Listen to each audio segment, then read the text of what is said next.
question for you. How often do you weigh yourself? Is it daily? Is it multiple times a day? Is it once a week, once a month, sporadically, never? I'm curious, how often and why? What is your justification? If you're somebody who's weighing yourself daily or weekly or multiple times a week, like pretty frequently, is it that you're worried that if you're not tracking that number, it's going to go up? Is that the fear, or that you're going to become unhealthy? Because here's the thing. Even when I worked in the hospital, when I worked on a unit for people with eating disorders, they would get weights on people every single day, every single morning. We would do weight checks. But as the dietitian, I wasn't comparing their weight to the day before.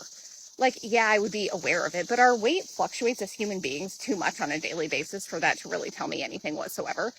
I was comparing their weight to trends over a longer period of time.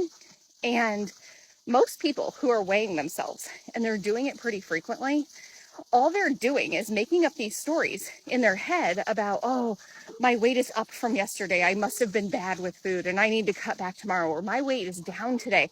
I wonder what I did and how I can keep that going and make it go faster. Like, you're creating these stories in your head that might not even be based in reality, because your weight can fluctuate because of time of day, what you were wearing, hydration, even the freaking barometric pressure. And you're creating this narrative that might actually have nothing to do with what that number on the scale told you. We're hiking up a hill.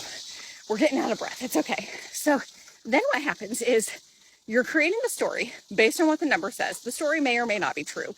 And then you are altering your behaviors based on what the number on the scale said, and a story that may or may not be rooted in reality. And do you see where this becomes problematic?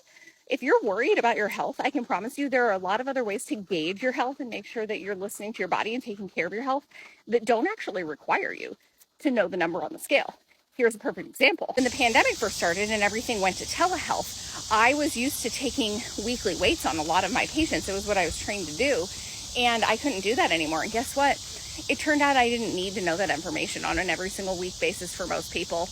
I could gauge how they were doing just fine without it. And you think about it, when you would have a telehealth appointment with a doctor, and you know how the first thing they do when you get to the doctor's office is they want to check your weight.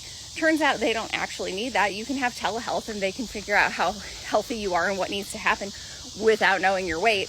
And so I would challenge you to consider your relationship with the scale, how it's impacting you, and how you can get the information you feel like you need in other ways.